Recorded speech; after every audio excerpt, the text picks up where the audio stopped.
Pa-like, share and subscribe naman po mga master. Kabanata 1361. Napangiti si Levi. Wala akong balak tumakbo. Gayunpaman, binabalaan kita dahil lola ka ni Zoe. Huwag mo akong guluhin, dahil hindi mo kayang gawin iyon. Ang pamilya Lopez ay natigilan sa simula, ngunit sila ay naputol sa pagtawa. Baliw ba si Levi? Siya ang kapatid ng pinuno ng Great Family of Westford habang siya ay isang lumpo lamang na nakaupo sa isang wheelchair. Nabaliw na ba siya? Nagbago ang ekspresyon ni Cora. Sigurado ka ba dyan? Malamig na tanong niya. Ang tanga mo talaga, Levi. Kahit na ikaw ang Diyos ng digmaan, maaari ka pa rin kunin ni Cora. Ngumisi naman yung iba. Hindi sila pinansin ni Levi at tumango kay Cora. Oo ako. How about you show me the reason why I can't afford to mess with you? Inaasahan kong makita iyon dahil magiging masaya ako para kina Zoe at Evie.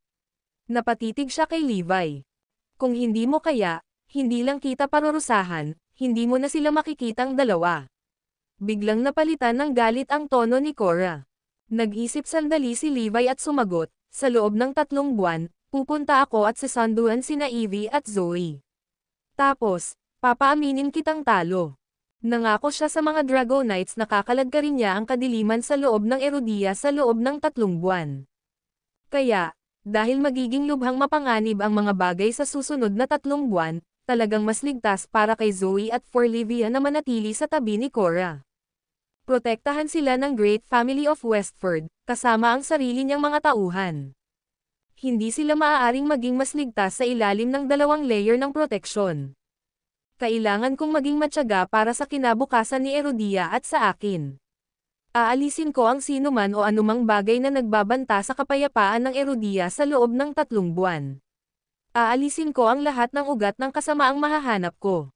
Walang dahilan para tanggihan niya ang plano ko, at tiyak na paprotektahan niya sila. Napaisip si Levi bago siya pinagdudahan ng iba. Nagsisinungaling ka, sinusubukan mo lang tumakbo.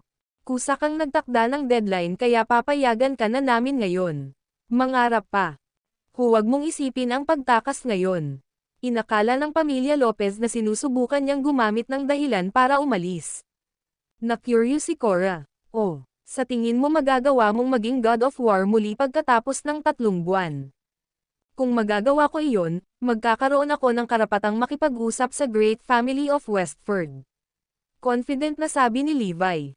Mula sa pananaw ng 4 na mahusay na pamilya, sila ay nasa parehong antas ng Diyos ng digmaan, marahil mas mataas pa. Maaari silang maging magalang, ngunit hindi sila gagawa ng anuman sa panganib na makompromiso ang kanilang reputasyon at dignidad. Napangiti si Levi. Hindi. Ipapaalam ko sa lahat na nandito na ang 4 na mahusay na pamilya ay lapidin sa ilalim ng aking paa sa loob ng 3 buwan. Pagsisisihan ninyong lahat na ginulo ninyo ako. Ang mga tao ay umuungal sa hindi kasiyahan. Ngumisi si Cora. Lahat tama. Bibigyan kita ng pagkakataon. Maghihintay ako sa iyong pagbabalik 3 buwan. Ngayon umalis ka na. Pagkatapos ay itinulak ni North Sky Lord si Levi palabas. Paano mo siya pakakawalan, Lola? Gumagawa lang siya ng dahilan para umalis. Oo, gumagawa siya ng walang laman na mga pangako sa tuwing nararamdaman niya ito sa nakaraan. Ito ay isang dahilan lamang. Lahat ay tumututol sa pag-alis ni Levi. Ano? Ibig mong sabihin niloloko ako? Bulalas ni Cora. Ang video na ito ay edited by Herban TV. Kabanata 1362. Hulihin mo siya. Sigaw ni Sean. Hindi natin kaya. Kung gagawin natin, magkakaaway tayo ni Enyo. Hindi bale na. Kung nagkaroon siya ng lakas ng loob na magsinungaling sa akin, hindi na niya makikita ang kanyang asawa at anak kailanman. Angal ni Cora. Nang italaga ni Levi ang The Calamity para protektahan si Zoe at iba pa, nagsimula siyang gumawa ng mga plano. Guro, maraming eksperto mula sa Great Family of Frostford ang nagbabantay sa amin. Ang dahilan kung bakit hindi sila umaatake ay dahil natatakot sila sa Grewal Army, sabi ng North Sky Lord. Ngumisi si Levi. Mukhang ito ang tamang tawag kay Minka para bigyan ako ng proteksyon. Nakatulong ito sa akin na takutin ang maraming tao na umatras. May iba pang kaina-hinalang aktibidad. Tanong ni Levi. Wala muna sa ngayon. Itinago nilang mabuti ang kanilang mga landas. Wala kaming mahanap na lead sa kanila. Napailing si West Skylord. Ginamit ni Levi ang lahat ng resources na maaari niyang pakilyusin bilang Crown King para hanapin sila. Sandali lang. Kahit na walang sino man ang may lakas ng loob na salakayin si Erudia sa ngayon, maraming panganib na nakatago sa loob. Ngayon na ang mga pangunahing nakatagong puwersa ay nakalaya na, sila ay nagiging mas matapang. Sa katunayan, sila ay naging walang kabuluhan na nagsimula silang magdulot ng gulo sa Oakland City. Sino ang nakakaalam kung ano ang kanilang susunod na gagawin? Sabihin sa lahat na bigyang pansin. Naniniwala akong gagawa sila ng malalaking hakbang sa lalong madaling panahon. May naramdaman si Levi na maaaring mangyari. Roger, sa kasamaang palad, nakita ang hula ni Levi, lalagyan ng nobela.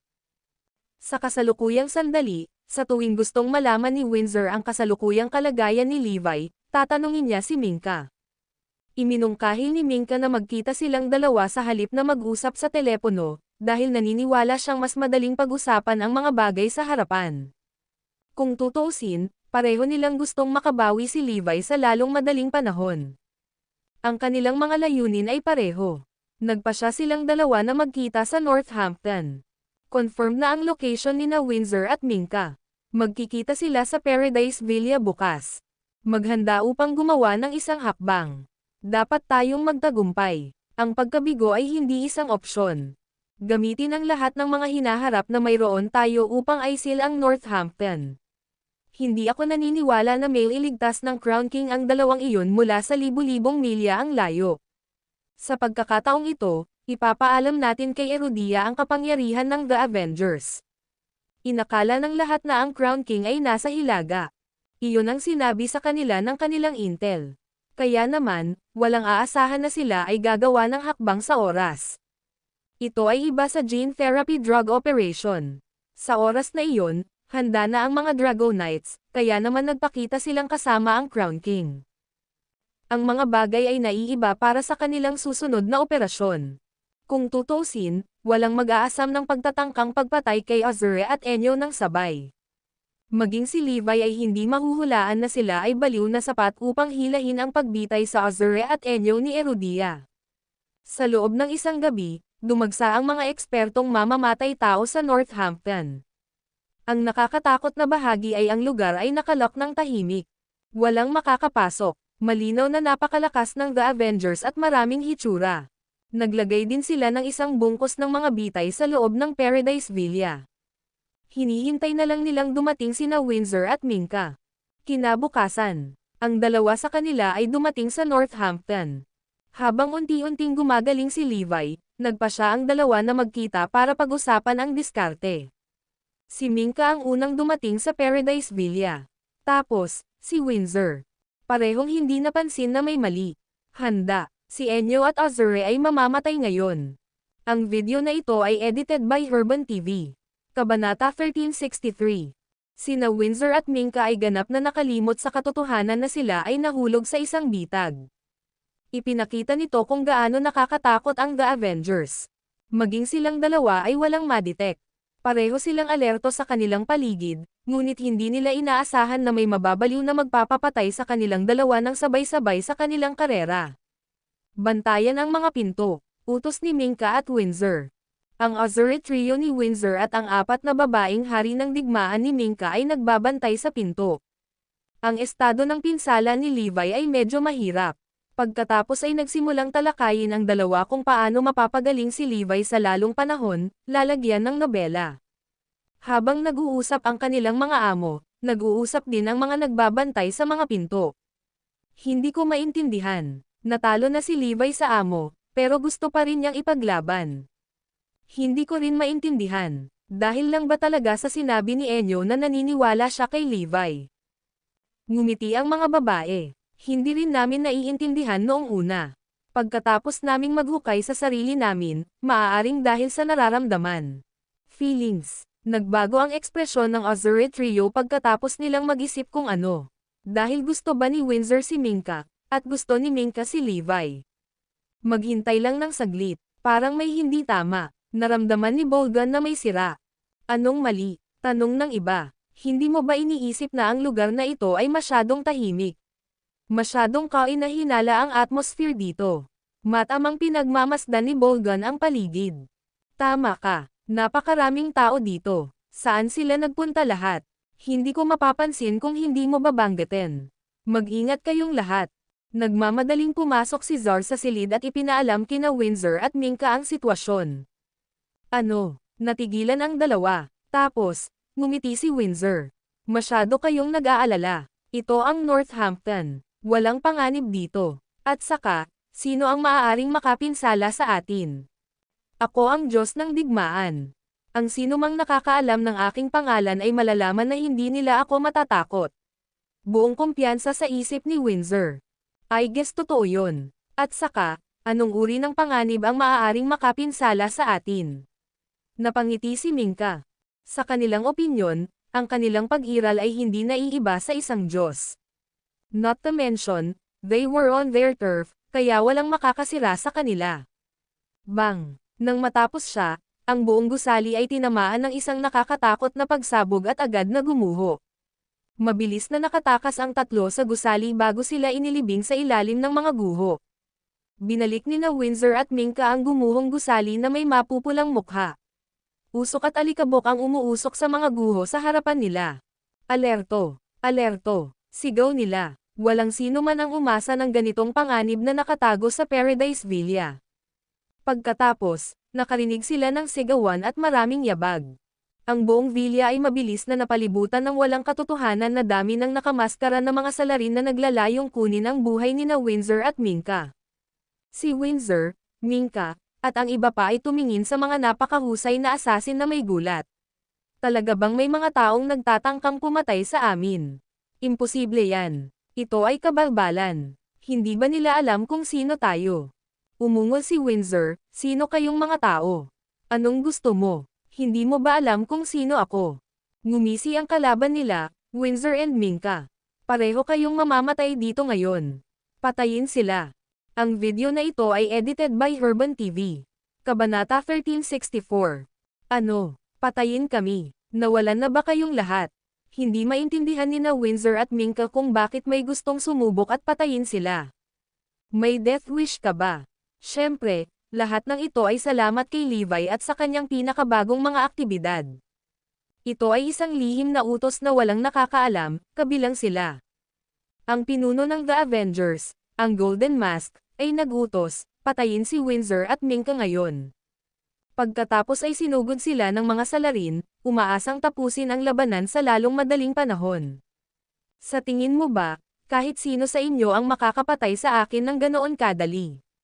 Ang pagkapanalo sa labanan sa North Skylord ay naging kumpiyansa kay Windsor. Mag-uusap pa tayo pagkatapos nilang patayin. Singilin. Ungol ni Minka. With that, nagsimulang mag-away silang siyam. Sa sandaling ginawa nila, gayunpaman, sila ay nabigla. Malakas talaga sila. Ang bawat isa sa kanila ay isang makapangyarihang mandirigma, at napakarami sa kanila. Akala ni Windsor ay kaya niyang patayin silang lahat, ngunit agad siyang napaatras ng dalawang amo. Mas malala si Minka dahil mas mahina siya kay Windsor. Ang pitong iba ay nagpupumilit na manatiling buhay, dahil ang bawat isa sa kanila ay madaling mapabagsak ng isang kalaban lamang. Sa sandaling iyon, may daan-daang mga kalaban na kasing lakas niyan. Lahat sila ay ultimate class warrior. Namumutla na si Windsor at pinagpawisan ng bala. Hindi siya makapaniwalang lahat ng kalaban doon ay kabilang sa ultimate class. Ito ay imposible. Sino ang sapat na kapangyarihan upang tipunin silang lahat dito? Hindi pa nito binibilang ang mga manlalaban na maaaring magkampo sa labas ng villa. Sa sandaling iyon, hindi dapat ipagmalaki ang pagiging nasa God class. Napakaraming effort ang ginawa para lang patayin silang dalawa. Ini ni Windsor ang lahat ng mga diskarte sa pakikipaglaban ng Great Family of Frostford na alam niya sa posibleng labas nito na ibabalik ang mga asasin. Baka lumaban ng husto si Minka, pero kumapit pa rin siya. Gayunpaman, si Zar at ang iba ay binugbog hanggang sa matapos ang walang katapusang pag-atake. Hindi nagtagal, natalo na sila sa laban. Bilisan mo pa, huwag mo silang bigyan ng pagkakataong huminga. Hinimok ni Golden Mask. Lalong tumindi ang pag-atake ng Avengers sa pangalawa. Si Zar at ang iba pa ay tuluyang natigilan. Kung hindi dahil sa proteksyon ni na Windsor at Minka, lahat sila ay namatay. Dahil pareho silang nasugatan ng husto, gumamit sila ng potion para mabawi ang kanilang sigla. Gayunpaman, ang mga kaaway ay napakalakas at patuloy silang bumubuhos. Hindi nagtagal at pareho silang natalo. Sa puntong iyon, kahit na ang pag-inom ng potion ay hindi magagamit. Nawalan na sila ng magagawa nila, at naghihintay sa kamatayan. Hindi ito kapanipaniwala. Hindi ako makapaniwala na nagpapadala ng kalaban ng napakaraming eksperto para patayin kami. Anong klaseng organisasyon ito? Paano sila nakaipon ng napakaraming Ultimate Class at God Class Warriors? Nagtaka si Windsor. Aalis tayo kapag napatay natin sila. Utos ng Golden Mask. Gusto mo ba talaga kaming patayin? Ako si Windsor, ang Diyos ng digmaan. Alam mo ba ang kahihinatnan kung papatayin mo ako? Malamig na babala ni Windsor. Kahit noon pa man ay naisip pa rin niyang hindi siya mapapatay ng kalaban dahil sa sobrang dakila niya. Alam ko, pero gusto pa rin kitang patayin. Sumagot si Golden Mask. Teka, pwede mo bang sabihin sa amin kung sino ka? Sumuko na si Minka. Kahit na dumating ang mga reinforcement, hindi sila makakaalis ng buo ang kanilang buhay. Pagkatapos ng lahat, ang mga kaaway ay napakalakas. Bukod dito, napakarami sa kanila, lalagyan ng nobela. Hindi mo deserve na malaman. Ang video na ito ay edited by Herban TV. Kabanata 1365. Putulin ang kanilang mga ulo at isabit sila sa lugar na malapit sa Northampton. Hindi inaasahan ni Windsor na darating ang araw kung saan nakaramdam siya ng walang katapusang kawalan ng pag-asa. Masyado siyang maangas dahil nakaya niyang umakyat sa kinatatayuan niya ng maayos. Kaka-rating ko lang sa kinaroroonan ko at ang dami ko pang hindi nagagawa. Mamamatay na ba talaga ako? Hindi ko matanggap. Ayokong mamatay ng ganito. Gusto pang bumili ni Windsor ng maraming oras, ngunit inihampas na nila ang kanyang espada sa kanilang leeg. Ito na ba iyon? Nakita ni na Windsor at Minka na kumislap sa harap ng kanilang mga mata sa kanilang buhay. Bang! Sa huling sandali, isang maliit na bato ang bumaril na parang bala, lumilipad sa himpapawid at pinasabog ang Verdugo. Naputol pa sa kalahati ang espada ng Verdugo. Ang biglaang pag-atake ay natakot sa The Avengers. Anong nangyari? Ang lahat ay nagsimulang tumingin sa paligid, sinusubukang hanapin ang pinagmulan ng pag-atake. Sa tingin ko wala kang pahintulot na patayin ang aking general. Bumukas ang pinto, at bumaha ang mga taong may mga espada mula sa labas. Ang pinuno ng grupo na siyang nagsasalita ay nakasuot ng maskara at singsing na kapansin-pansin. Ang Dragon Ring, Dragon Mask, at Dragon Sword. Ikaw ang Crown King. Ang Avengers ay lubos na nabigla sa hitsura ni Levi. Lahat ay nakatingin sa kanya na parang hindi makapaniwala. Sinabi sa kanila ng kanilang intel na ang Crown King ay nasa Auckland City o sa North. Hindi siya dapat nasa Northampton, pero nandoon siya. Sina Windsor at Minka, na nasa bingit ng kamatayan, ay tuwang-tuwa nang makita si Levi na sumagip sa kanila. Nakaligtas na kami. Nandito na ang Crown King. Mas maganda pa ito. Papatayin ka rin namin. Dito, ngayon din. Nabawi ng Avengers ang kanilang kumpiyansa pagkatapos ng maikling gulat. Bagong order. Lahat ay pumatay sa Crown King. Utos ng Golden Mask. Sir, lahat ng aktibidad ay tumigil na sa labas, ulat ng kanyang underling. Iyon ay dahil lahat sila ay patay na. Ngumisi si Levi. Papatayin pa rin kita. Ang lahat ay sumugod kay Levi nang ibigay ng Golden Mask ang kanyang order. Ito ay isang pambihirang tanawin na makikita ang napakaraming Ultimate Class Warriors na naglalaban. Ang kanilang husay sa pakikipaglaban ay maaaring matakot sa halos sinuman. Gayunpaman, kailangan lang nilang harapin si Levi. Ginawa niya ang isang katulad na bagay kay Rasonia. Sa isang iglap, isang pagsabog na labanan ang naganap. Laking gulat ni na Windsor at Minka habang pinagmamasdan si Levi na walang kahirap-hirap na binababa ang mga mandirigma. Napakalakas ng Crown King. Sa katunayan, siya ay masyadong malakas upang maging totoo na siya ay halos walang talo. Ang mga mandirigma ng Avengers ay talagang walang kalaban-laban para kay Levi. Paano kung mayroon silang higit sa 12 ng mga Ultimate Class at God Class Warriors? Kaya ko pa silang putulin lahat. Ilang minuto lang bago tuluyang nabura ang The Avengers. Pinatay din ni Golden Mask ang kanyang sarili pagkatapos. Lahat sila ay pinatay sa ilalim ng husay at husay ni Levi. Ito ay tulad ng Oakland City, sa sandaling natanggal ang mga maskara, ang mga mukha na nahayag ay lahat ng deformed. Wala sa kanila ang makikilala. Inasahan ito ni Levi, kaya hindi niya ito nakitang kakaiba. Gayunpaman, si Windsor at ang iba ay ganap na natigilan. Sino ang mga taong ito? Agad namang lumuhad sina Windsor at Minka sa harap ni Levi. Salamat sa pagligtas sa amin, Crown King. Crown King, kung tatanungin ko, bakit ka nasa Northampton? Na-curious si Windsor. Ang video na ito ay edited by Urban TV.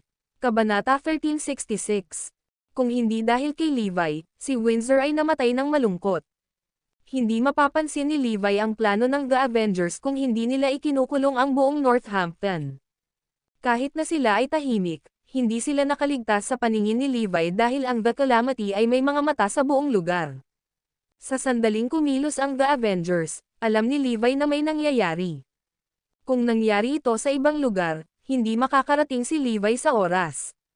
Palagi akong nasa Northampton. Sagot ni Levi. Nagulat si Windsor at iba pa ang Crown King at Levi ay nananatili sa isang lugar. Nagkataon lang. Hindi alintana, silang dalawa ay humanga sa Crown King. Ang sanggit mo pa rin, Windsor. Malamig na komento ni Levi. Iyon ang pagsusuri ni Levi. Karaniwang manlalaban lang si Windsor kumpara sa mga taong nakalaban niya, pero God of War siya. Nakakahiya. Nagdilim ang ekspresyon ni Windsor. Ikinulong niya ang kanyang mga kamay sa mga kamao. At least mas malakas ako kay Levi. Siyempre, hindi ako mananalo laban sa napakaraming mahuhusay na kalaban. Tumawa si Levi. Nakakaawa ang paraan ng pagkahumaling sa akin ni Windsor. Kaya ko siyang durugan gamit ang isang daliri, pero akala niya pa rin mas mahina ako sa kanya. Sa kabila ng naisip ni Levi, kaya pa rin ni Windsor ang pagpapakumbaba dahil inamin niyang mas malakas ang Crown King kaysa sa kanya. Bakit kayo nandito sa Northampton? May mission bang nangyayari na hindi ko alam? Tanong ni Levi. Nagkatinginan sina Windsor at Minka, hindi sigurado sa sasabihin. Hindi nila masabi sa kanya na pinag-uusapan nila si Levi. Hindi ba't binalaan kita na huwag mag-aksaya ng pagsisikap at oras sa mga walang kabuluhang bagay? Malamig na saway ni Levi. Naiintindihan. Lahat ay tumango. Mukhang natuto na sila ng leksyon. Crown King, pwede ko bang tanungin kung sino ang umatake sa atin? Tanong ni Minka.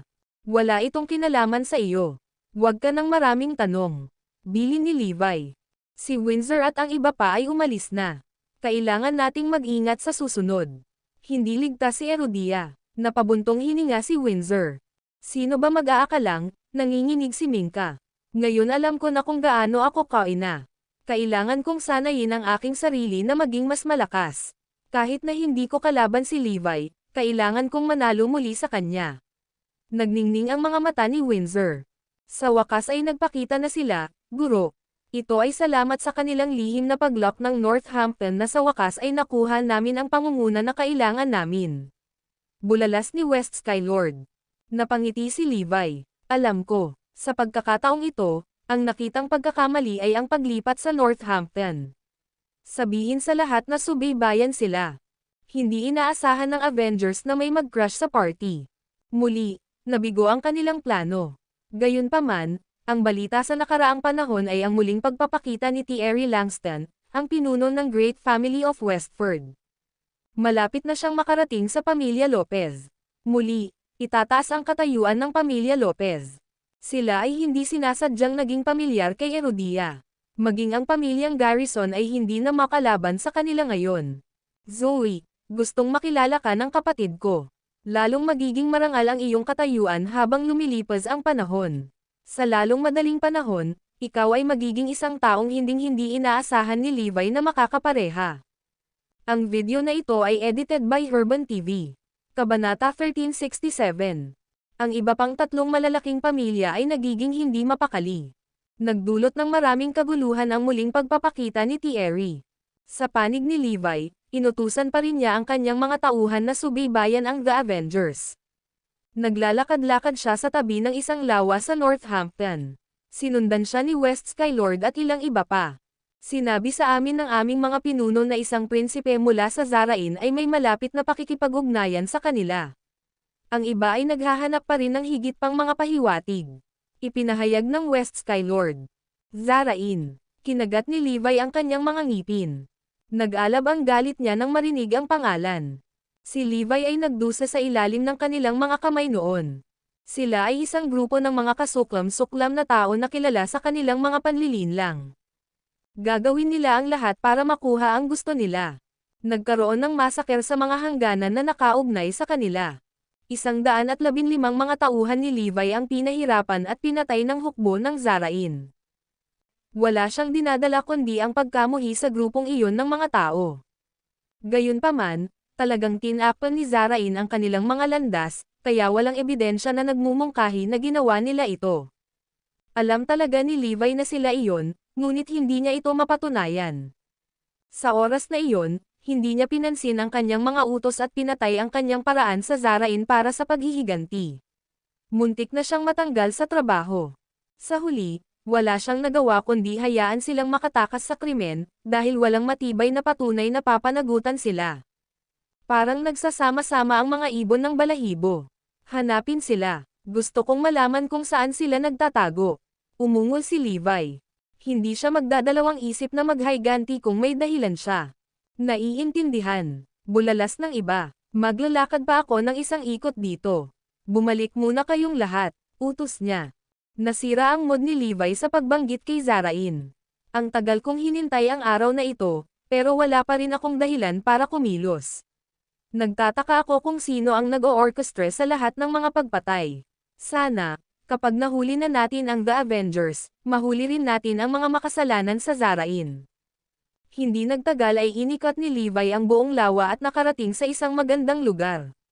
May ilang tao sa di kalayuan. Ang isa sa kanila ay isang matandang lalaki na nakasuot ng itim na tradisyonal na damit. Nagkaroon ng hangin ng pagiging regal sa paligid niya. Sa kanyang tabi ay isang dalagang nasa edad 18 taong gulang. Nakapusod siya at mayabang na hitsura. Sinundan sila ng 6 na tao na nakasuot ng puting kasuotan. Ang salitang, Westford, ay tinahi sa kanilang damit. Masasabi ni Levi na sobrang nakakatakot ang 6 na taong iyon. Sa katunayan, mas malakas sila kaysa sa Demon Blade ng Reiso niya. Lahat sila ay Ultimate Great Grandmaster. Sa kabila noon, silang 6 ay mga katulong lamang. Laking gulat ni Levi nang makita niya ang kanilang mga kakayahan. Sino ang dalawang ito? Paano sila napakalakas na makakakuha sila ng 6 na Ultimate Great Masters para maging kanilang mga lingkod? Hindi alam ni Levi na ang matanda ay si Thierry Langston, habang ang babae ay apo niya, si Judy Langston. Kararating lang nila sa Northampton para tingnan ang tanawin ng Lake Westia. Dahil sa kasunduan, sila ay nakulong sa loob ng lupain ng Westford. Gayunpaman, si Levi ay hindi isang pusa na mamamatay sa pamamagitan ng pag-usisa, kaya ipinagpatuloy niya ang kanyang paglalakad. Tumigil ka nga dyan. Hindi ka dapat nandito. Agad siyang napatigil matapos makadalawang hakbang. Bakit? Napangiti si Levi na may nakapikit na mga mata. Nasa private property ka kasi. Bawal pumasok ang mga hindi autorisadong tauhan. Babala ng mga lalaki. Agad na naunawaan ni Levi na ang buong lugar ay nakalock. Hindi nakakagulat na nawala ang karaniwang kasiglahan sa lugar. Hindi pinansin ni Levi ang mga lalaki at nagpatuloy sa paglalakad. Ang video na ito ay edited by Herban TV. Kabanata 1368. Sumigaw ang Ultimate Great Grandmasters, sabi ko tumigil ka, tanga. Hindi mo ba ako narinig? Pagdating ni Thierry, responsable sila sa paglilinis ng lugar. Agad na nag-clear out ang lahat pagkatapos nilang ipahayag ang kanilang pagkakakilanlan. Walang nang ahas na tumanggi. Gayunpaman, may isang hanggal na nagpakita, at gusto pa niyang ipagpatuloy ang pag-alagala pagkatapos na bigyan ng babala. Umalis ka sa daan ko. Tanong ni Levi. Nakaramdam siya ng matinding kalungkutan sa pag-iisip tungkol sa mga nawawala niyang kasama.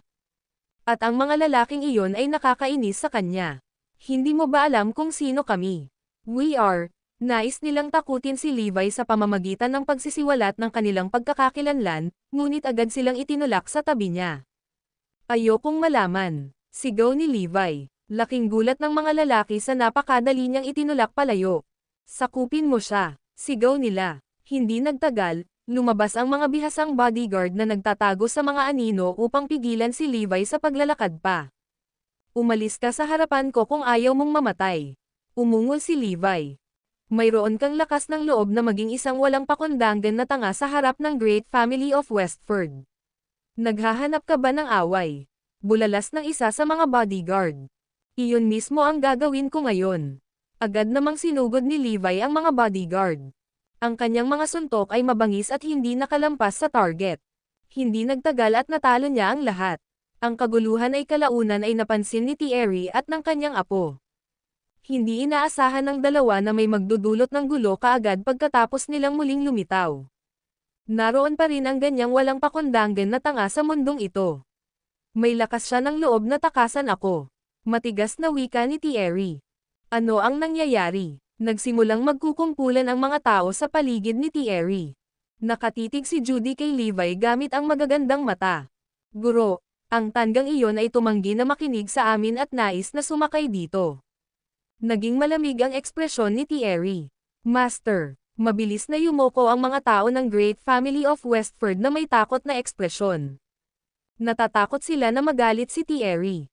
Pagkatapos ng lahat, siya ang pinuno ng Great Family of Westford. Sa kanila, idinikta niya ang lahat, katulad ng ginawa ng mga emperador noong nakaraan, ngunit patuloy siyang ginugulo ni Levi. Hindi mo ba alam kung sino kami? Tinakat ni Judy. Ngumisi si Levi, hindi ko alam, at ayokong malaman. Nagulat ang lahat sa naging tugon niya. Palagi nilang inilalagay ang kanilang sarili sa pedestal. Sa sandaling sila ay muling lumitaw sa mundo, sila ay iginagalang na parang mga Diyos. Nang mabalitaan ng mga tao sa timog ang pagdating ni Thierry, nagdaos sila ng napakaraming piging para sa kanya. Sinamba ng mga tao ang lupang kanyang nilakaran. At gayon paman, si Levi ay nagdudulot ng gulo na parang hindi sila mahalaga. Gusto mo bang mamatay? Ayos lang. Mamatay ka na sa 1 minuto. Sigaw ng isa sa Ultimate Great Grandmasters. Nagkaroon ng mahigpit na pagsunod sa Great Family of Westford. Kung sino man ang maglakas loob na manggulo sa isang matataas na miyembro ng pamilya, sila ay papatayin. Kung si Levi ay nasa Westford, ang kanyang ulo ay agad na pinutol. Huwag kang magpakatanga, Exy. Hindi ito ang aming teritoryo. Lahat kayo ay dapat mag-adjust sa lugar na ito. Huwag atakihin o papatayin ang sino man kung kailan mo gusto. Payo ni Thierry, lalagyan ng nobela. Pagkatapos ay bumaling siya sa kanyang apo at nagtanong, ano sa palagay mo ang dapat nating gawin, Judy? Paano natin siya luluhod para humingi ng tawad at matapos na ito, Lolo? Mungkahi ni Judy. Narinig mo ba siya, tanga? Aaminin namin na hindi nangyari ang lahat ng ito kung luluhod ka at hihingi ng tawad. Ang swerte mo at madali kang nakaalis ng ganito. Oo, mamatay ka sana kung hindi. Lumuhad ka ngayon at ililibre ka namin. Hiningi ng mga tao. Umiling si Levi bilang pagbibitiw. Bakit laging may naghahanap ng gulo? Ang video na ito ay edited by Herban TV. Kabanata 1369. Scrum. Umungol si Levi. Ito ay isang bagay na ikinandado ng mga tauhan ni Thierry ang lugar, ito ay isa pang asar sa kanya. Nagulat ang lahat ng Great Family of Westford sa kanyang tugon. Sinasabi niya na mag-scrum tayo. Baliw ba siya? Patayin siya. Ang katulong sa likod ni Thierry ay agad na sumugod kay Levi. Iyon ay isang Ultimate Great Grandmaster na mas malakas kaysa sa Demon Blade. Kung wala sila sa pagtatago, hindi sana mag-e-exist ang Demon Blade sa Bayview. Pow! Isang suntok mula sa mandirigma ay napakalakas para bang isang bundok na bumabagsak mula sa langit. Ang matinding, nakakatakot na presyo ay hindi mailarawan. Kung sino pa ang nataman, sa isang iglap na nadurog na ang buong katawan nila. Iyon ang kapangyarihan ng isang Ultimate Great Grandmaster. Kahit na ang isang normal na suntok mula sa kanila ay nagkaroon ng lakas upang hatiin ang langit at basagin ang lupa. At kung ito ay damapo sa isang tao, sila ay sisabog sa isang pagsabog ng laman at dugo. Sigurado ang lahat na mamamatay si Levi. Boom! Ito ay isang nakakabinging boom. Basag. Ang mga ladrilyo sa lupa ay nagkapira-piraso. Napaatras ang lahat dahil sa lakas ng pag-atake, ngunit hindi na nasaktan si Levi. Nagawa niyang harangan ang pag-atake sa pamamagitan ng paghampas ng kanyang kamao laban sa Ultimate Great Grandmasters. Bam! Ang Ultimate Great Grandmaster ay nagdure ng dugo habang siya ay pinaalis. Bang! Binuksan din ni Levi ang katawan ng lalaki dahil hindi maalis ang lakas na itinurok niya sa pag-atake, lalagyan ng nobela.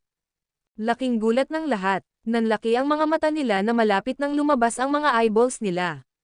Anong klaseng kapangyarihan ito? Paano matatalo ng isang bastos na tanga ang isa sa pinakamakapangyarihang tao sa mundo? Hindi ito kapanipaniwala. Akin na. Ang isa pang Ultimate Great Grandmaster ay kinasuhan si Levi na may balak na patayin siya. Bang! Tulad ng nauna, isang suntok lang ang kinailangan ni Levi para lumipad ang kanyang umaatake. Akin na. Ang ikatlong Ultimate Great Grandmaster ay lumabas at, tulad ng naunang dalawa, ay pinaalis din sa isang suntok. Bang! Hindi ako naniniwala. Ang pang-apat na Ultimate Great Grandmaster ay nakatagpo din ng parehong kapalaran. Ito ay ganap na nakakahiya. Ang dakilang pamilya ng Westford ay hindi kailanman napahiya ng ganoon sa loob ng daan-daang taon. Ang pinakamakapangyarihang mandirigma na mayroon si Thierry ay hindi man lang natalo ang isang random na tanga. Sabay nating papatayin siya. Ang natitirang dalawang Ultimate Great Grandmasters ay gumawa ng kanilang mga galaw sa parehong oras. Dapat nilang patayin siya, kung hindi, ang Great Family of Westford ay magiging biro kung ang balita ay lumabas. Pareho nilang iniisip na gamitin agad ang kanilang ultimate technique para talunin si Levi.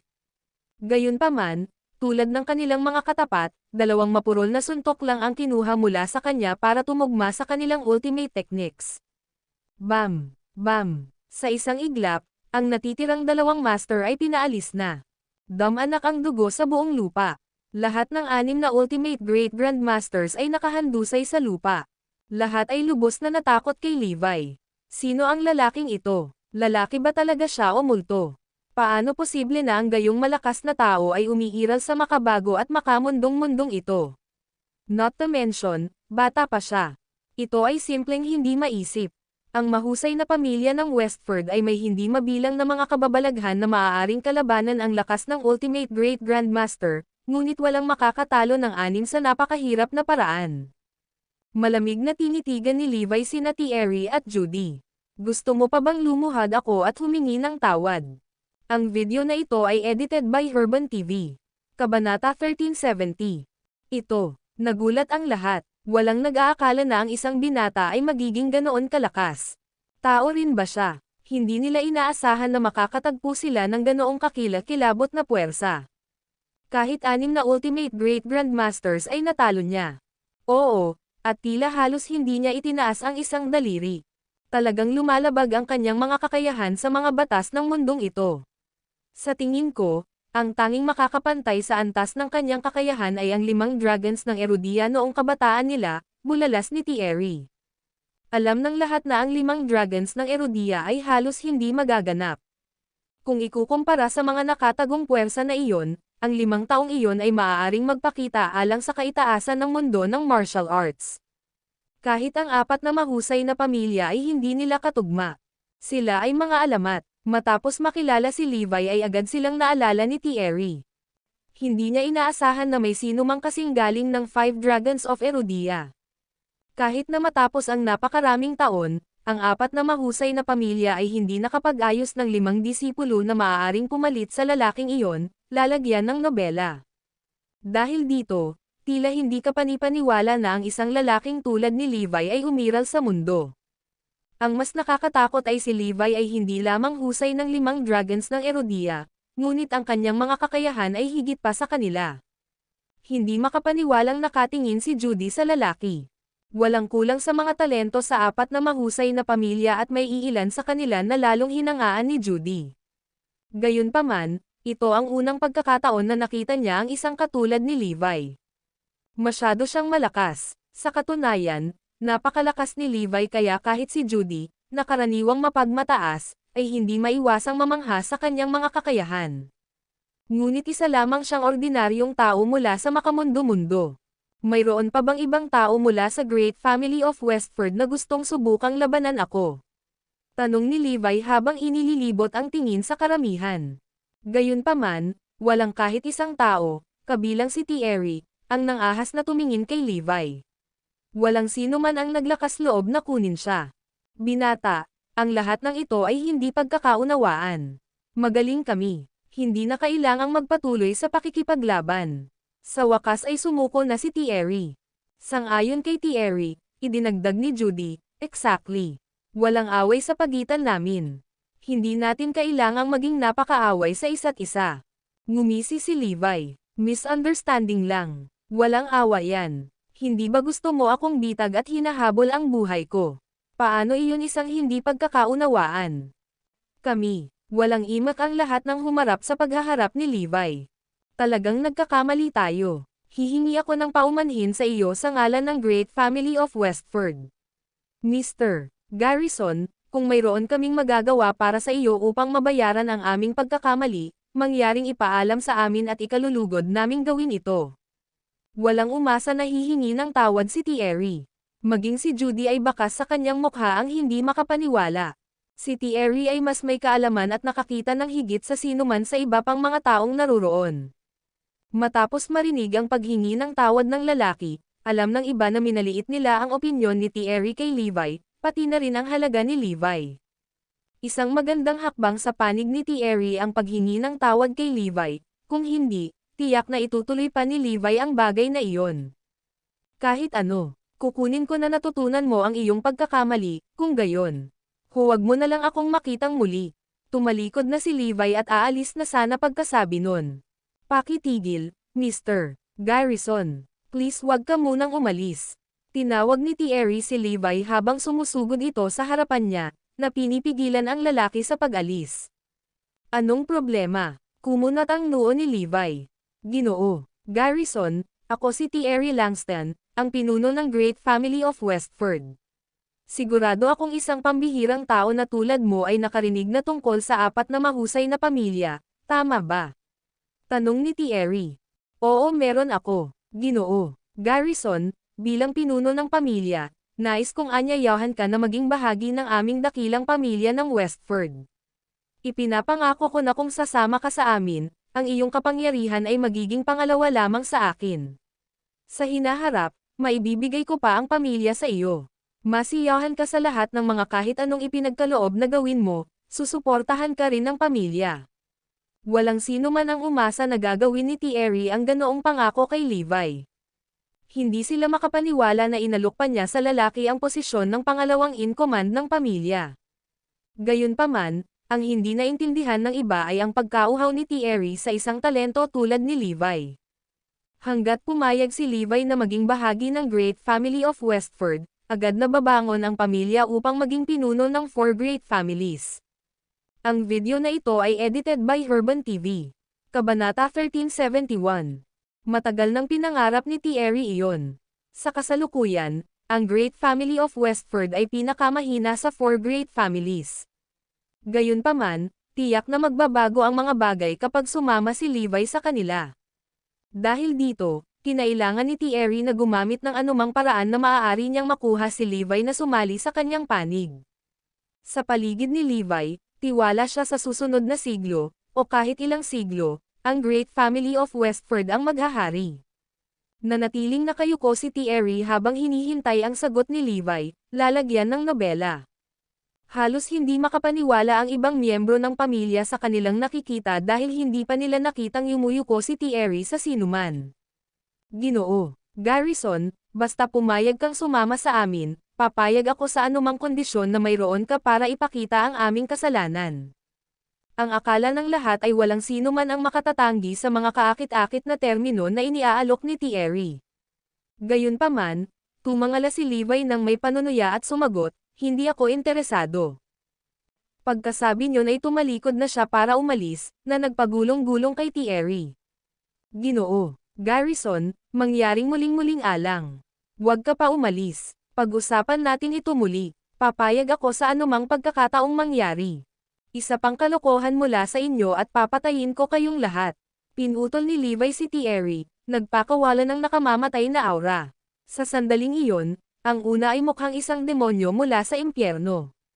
Lahat mula sa Great Family of Westford ay natakot nang marinig nila iyon. Alam nila na kung gusto nila ni Levi na patayin, wala man sa kanila ang makakaalis sa lugar na iyon ng buhay. Dahil dito, wala nang choice si Thierry kundi ang isa sa kanyang mga salita at lahat ay nakatingin sa paglalakad ni Levi. Nang tuluyang umalis ang lalaki, lahat ay nakahinga ng maluwag nang maramdaman nilang sa wakas ay makahinga sila nang wala ang kanyang nakakatakot na presensya. Lolo, bakit kailangan mong magpakababa para hilingin sa kanya na sumali sa aming Great Family of Westford? I mean, I do admit that he's very powerful, pero ganon ba talaga siya kagaling? Naguguluhan na tanong ni Judy. Ang iba pang mga miyembro ng pamilya ay may parehong tanong. Narinig mo na ba ang tungkol sa 5 Dragons of Erudia? Tanong ni Thierry. Napabuntong hininga ang lahat nang marinig iyon. Ang 5 dragons ng Erudia ay mga alamat at sinabi ng mga salita na hindi sila magagapi. Pangarap ng lahat na maging kasing husay nila. Gayunpaman, halos isang siglo na ang lumipas, wala pa ring nagtagumpay sa kanila. Ang 5 iyon ay sadyang napakalakas at tila imposibleng maabot ang kanilang mga pamantayan. Ang binatang iyon ay halos kasing husay ng 5 Dragons of Erudia. Tiyak na maaabot niya ang kanilang antas nang wala sa oras. Paliwanag ni Thierry. Ano? Nagulat ang lahat sa narinig. Hindi pa ako nakatagpo ng sino mang edad ganito kagaling sa murang edad. Talagang 5 may potensyal siyang maging kahalili ng Dragons of Erudia. Kung handa siyang sumama sa atin, tiyak na makakatulong iyon sa atin na maging pinuno ng 4 na dakilang pamilya. Nagpatuloy si Thierry. Nakita ko, talagang nakakatakot iyon. Nakanganga si Judy at ang iba sa hindi makapaniwala. Judy, may task ako sa'yo. Dapat mong siyasatin ng maigi ang kanyang background. Hindi ako susuko sa lalaking ito. Kung alam ng ibang pamilya ang tungkol sa kanya, tiyak na gagawin nila ang lahat ng paraan para mapanigan siya. Ang sino mang makakuha sa kanya ay mamumuno sa susunod na siglo. Bilin ni Thierry. Naiintindihan. Aalamin ko ang lahat tungkol sa kanya at gagawin ko ang lahat para makuha siya sa panig natin. Sagot ni Judy. Sinulyapan ni Thierry si Judy at sinabing, mas mabuti pa kung single pa siya. Kung ganoon, Judy, pakasalan mo siya at masisiguro mo ang magandang kinabukasan. Bumalatay ang pamumula ng hiya sa pisngi ng babae nang marinig iyon. Dahil siya ay mula sa isang pamilya ng mga mandirigma, natural na humanga siya sa mga lalaking makapangyarihan at inilagay ni Levi ang kwente sa katangan. Sige, napagdesisyonan na, ngumiti si Thierry. Ini-imagine na niya si Levi bilang kanyang magiging apo. Noon lang, dumating si Cora at ang pamilya Lopez sa Lake Westia. Thierry, nandito kami para sunduin ka. Bulalas ng matandang babae. Iyon ay nagparamdam sa lahat ng kasiyahan at kaba sa parehong oras. Ang video na ito ay edited by Urban TV. Kabanata 1372. Para sa pamilyang Lopez, ang Great Family of Westford ang kanilang pag-uukol sa suporta, at hindi magiging labis na suporta kahit na itinuring sila bilang mga ninuno ng kanilang pamilya. Dapat ba tayong lumuhad? Tanong ni Harry, na hindi mapigilan ang kanyang nararamdaman. Nais ng lahat na ipakita ang pinakamainam na sarili kay Thierry. Hindi mo kailangang gawin iyon, ngunit dapat gawin ito ng lahat, sabi ni Cora. Pumalakpak, pumalakpak, isa-isang lumuhad ang mga Lopez. Thierry, ito ang asawa ko, si Harry Lopez, at ang iba ay mga kabataan natin, sabi ni Cora para ipakilala ang lahat. Hindi man lang sila pinapansin ni Thierry. Paimpol siyang tumango ng mahina. Si Judy at ang iba pa ay hindi gaanong interesado sa pamilya Lopez. Ang walang pakialam na tugon mula sa Great Family of Westford ay nagpasindak sa buong pamilya Lopez. Hindi ba maganda ang ginawa nating pakiramdam sa kanila? Maging si Cora ay medyo natigilan. Sa kabila nito, mabilis niyang itinulak sina Zoe at Forlivia at sinabing, Thierry, ito ang apo ko, si Zoe, at ang anak niyang si Evie. Di ba sabi mo gusto mo silang makilala? Lalagyan ng nobela. Magalang ding bati ni Zoe at Forlivia. Gayunpaman, tuluyan na silang hindi pinansin ni Thierry. Ibinahagi niya sa kakaibang tono, Cora, hulaan mo kung sino ang nakilala ko kanina. Ha? Sino ang nakilala mo? Nagtatakang tanong ni Cora. Nakilala ko lang ang isang hindi kapani-paniwalang henyo. Dapat siya ang pinakamalakas na binata na nakilala ko. Nagtatakang sagot ni Thierry. Ha? Isang binata na nagtulak sa iyo na tawagin siyang hindi ka panipaniwala. Dapat iba talaga siya, kung ganoon. Tumikim si Judy at sinabing, kanina lang, madali niyang nilusob ang 6 na kampan ni Lolo. Baka mamatay tayo kung may balak siyang gawin iyon. Eksakto. Ang masasabi ko lang ay ito, karapat-dapat siyang maging susunod sa linya para magtagumpay sa 5 Dragons of Erudia. Baka maging isang taong lumaban kasama ang 5 dragons ng Erudia. Nagbabadya pa rin si Thierry sa gulat na naranasan niya kanina. Talaga, sa tingin mo kaya niya talaga? Bulyo ni Cora, alam ko na ang lahat tungkol sa 5 Dragons of Erudia. Sa loob ng maraming taon, ang 4 na mahusay na pamilya ay naghahanap at nagsasanay ng mga potensyal na talento upang magtagumpay sa 5 Dragons of Erudia. Hindi ako makapaniwala na may isang pambihirang talento na nahulog sa langit ng ganoon. Nasaan siya ngayon? Tanong ni Cora habang nakalunok. Umiling si Thierry at sumagot, umalis na siya. Ang pinakakamanghamanghang bahagi, gayunpaman, ay isa na siyang karaniwang tao. Talagang hindi inaasahan iyon. Ano? Isang batang karaniwang tao na maaaring magtagumpay sa 5 dragons ng Erudia. Isang bagay na hindi pa nangyari noon. Kahit ang 4 na mahusay na pamilya ay hindi pa ito nakita, sabi ni Cora. Laking gulat niya na nanlalaki ang kanyang mga mata na parang lalabas sa kanyang mga saksakan. Hindi ko inaasahan. Ito ang unang araw ko dito. Gayunpaman, nabigyan na ako ng isang malaking sorpresa. It is simply too harrowing, sabi ni Thierry habang natatakot siyang bumantong hininga. Nag-alok ako sa kanya at sinabi sa kanya kung ano ang maaari niyang makuha kung sasali siya sa Great Family of Westford, ngunit tinanggap niya ito. Grabe naman. Tiyak na aakyat tayo sa tuktok kung sasama siya sa atin. Tumanggaw si Cora bilang pagsang-ayon at sinabing, totoo iyon. May plano ako para dito. Kapag nalaman ko na ang totoong pagkatao niya, aayusin ko na ang kasal nila ni Judy. Iyon ay magpapasara sa kanya sa susunod na linya para sa Great Family of Westford. I shall be spare no expenses to get him to join our ranks, sabi ng tuwang-tuwang ni Thierry. Biglang may naisip si Cora. At hindi niya maiwasang magtanong, Thierry, nakilala mo ba siya dito? Oo, bakit mo natanong?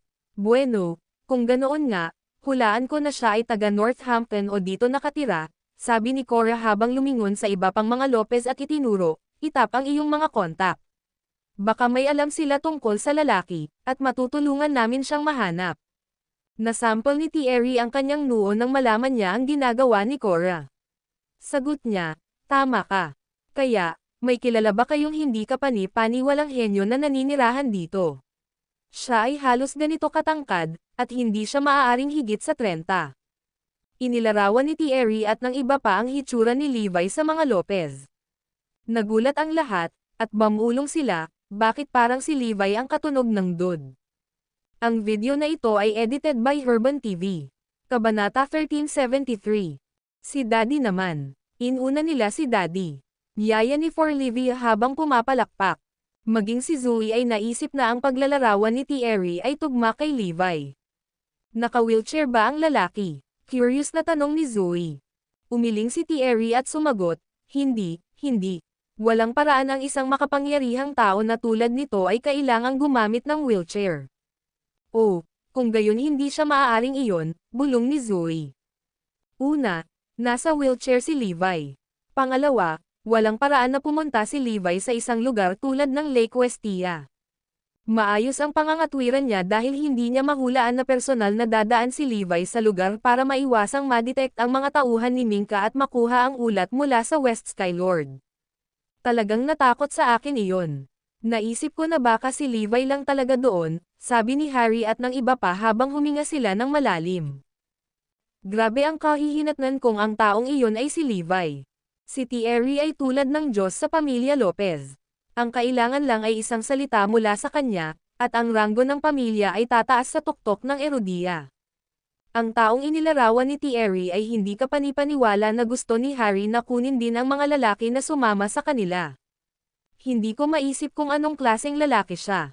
Gayunpaman, kung mayroong anumang hindi kapani-paniwalang mga tao sa Northampton, kung gayon ay ang matandang Levi.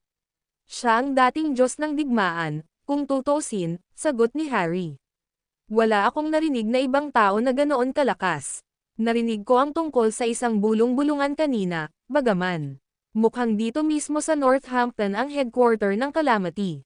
Baka may nakilala ka sa organisasyong iyon. Sino ang nakakaalam? Windsor has crushed the Calamity, but it could be that there are other hidden organizations in the city, ani Sean. Bahagyang nagbago ang ekspresyon ni Thierry bago niya ipahayag, sige. At least alam namin kung saan magsisimulang maghanap sa lalaki. Pagkatapos sabihin ang kanyang piraso, ibinaling ni Thierry ang kanyang tingin kay Zoe at sinabing, "So, ikaw si Zoe Lopez." "Oo," sagot ni Zoe. Hindi masama," sabi ni Thierry bago siya tumango at nagtanong, "Ang iyong asawa, si Levi Garrison, ay dating Diyos ng digmaan, tama ba?" Ang pagpapakasal ni Zoe kay Levi ang tanging dahilan kung bakit gusto siyang makilala ni Thierry. Tama iyan. Unfortunately, hindi na siya yon, ani Zoe. Humalaklak si Thierry at sinabing, totoo iyon. Nakakalungkot dahil kung ganoon pa rin siya kalakas, pwede sana kaming magsanib puwersa at umabot sa mas mataas na antas ng magkasama, lalagyan ng nobela. Thierry, matigas ang ulo at ignorante ng punk na yan. Siya ay walang galang sa amin kahit na siya ay nakatali sa isang wheelchair. Lalo siyang magiging mayabang kung siya pa rin ang Diyos ng digmaan, galit na singgal ni Cora. Ganyan kabastusan. Paano kung siya ang Diyos ng digmaan? Magiging wala pa rin siya sa akin. Sigaw ni Thierry, na agad namang nagalit. Kahit na ang Diyos ng digmaan noong panahong iyon ay walang iba kundi isang mahinang subordinate ng Great Family of Frostford. Ang mayroon lang siya ay medyo mas mataas na ranggo. Ang mga tinatawag na Gods of War na ito ay walang laban sa akin pagdating sa aktwal na kapangyarihan at lakas ng labanan. Pagkatapos ay ibinahagi ni Cora ang lahat tungkol sa 3 buwang deadline. Gusto kong makita kung ano ang naisip niya para magkaroon ng karapatang makita ang kanyang asawa at anak na babae. Kung nabigo siyang matugunan ang aking mga inaasahan, hindi ko hahayaang makasama siyang muli ng alinman sa inyo. Singgal ni Thierry. Napabuntong hininga ang lahat sa pamilya Lopez nang marinig ang mga salita ni Thierry. Patay na patay si Levi sa pagkakataong ito. Kahit si Enyo ay hindi siya mapoprotektahan. Well, maliban kung pinili niyang hindi makita ang kanyang asawa at anak. Sige, balik muna tayo. Mananatili ako sa Northampton pansamantala at hindi ako aalis hanggat hindi ko nahahanap at nalaman ang lahat tungkol sa misteryosong lalaking iyon. Anunsyo ni Thierry. Iyan ay napakalaking karangalan. Maging ang libingan ng ating mga ninuno ay magniningning sa pagmamalaki. Bulalas ni Harry at ng iba pa. Sa sobrang saya nila halos lumuhad sila. Hindi nila akalain na ang isang kapangyarihan ni Thierry ay mananatili sa kanilang lugar. Ang aming pamilya ay aakyat sa tuktok na may ito. Siya nga pala, Mr. Langston, magkakaroon ng party ang Northampton para mag-host ng mayayaman at makapangyarihan sa lalong madaling panahon. Ikinararangal namin kung makakasama ka. Ang video na ito ay edited by Herban TV. Kabanata 1374. Tumango si Thierry at sumagot, "Sure, I'll be there." Iyan ay kamangha-mangha. Natuwa ang bawat miyembro ng pamilya Lopez. Naiintindihan iyon dahil ang reputasyon ni Thierry ay magdadala ng walang katapusan sa pamilya Lopez. Makinig kayong lahat, tanggapin mo si Mr. Langston at ituring siya bilang aming pinangalanan na panauhin. Pagkatapos nito, pinasok ng pamilya Lopez si Thierry sa kanilang tirahan. Napakalaki ng welcoming party kaya nasangkot ang buong Northampton. Nalaman ng lahat na lumipat si Thierry at pansamantalang nakatira sa pamilya Lopez. Hindi nagtagal bago nakuha ng pamilya Lopez ang pamilyang itim na bisitahin si Thierry. Sa sandaling iyon, ang bawat nakababatang miyembro ng magkabilang pamilya ay nagtitipon sa labas. Sina Sean, Samuel, at Jenny ay magkasamang tumatambay noon. "Sean, galit ka ba kay Levi?" tanong bigla ni Jenny. "Siguro. Nakakaasar talaga minsan ang existence niya," sagot ni Sean. Pinag-isipan niya ito, at walang anumang malaking salungatan sa kanilang dalawa, ngunit medyo nakakainis si Levi.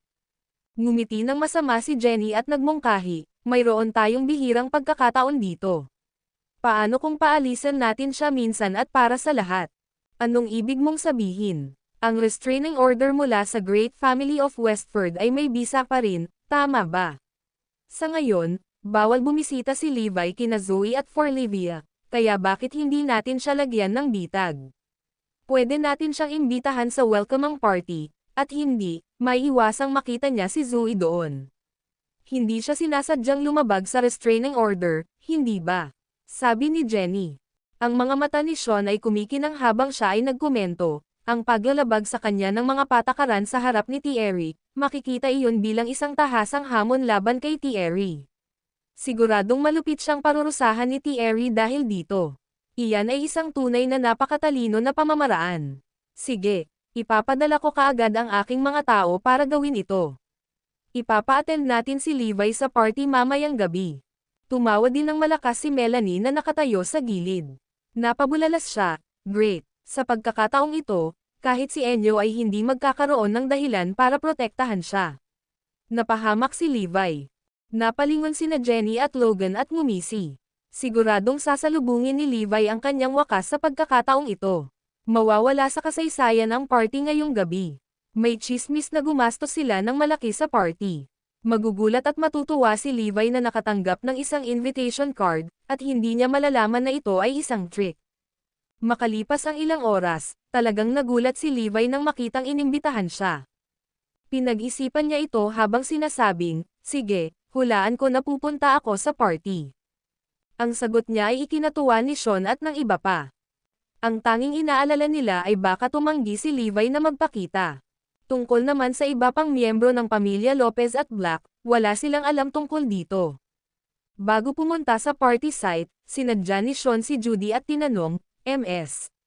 Langston, ano ang mangyayari kung hindi papansinin ni Levi ang mga alituntunin at pipilitin niyang pumunta sa kanyang asawa at anak na babae?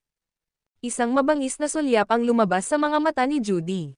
Sumagot siya, dahil si Lolo mismo ang naglabas ng utos, sino man ang maglalakas loob na sumuwi dito ay makakatagpo ng hindi napapanahong kamatayan.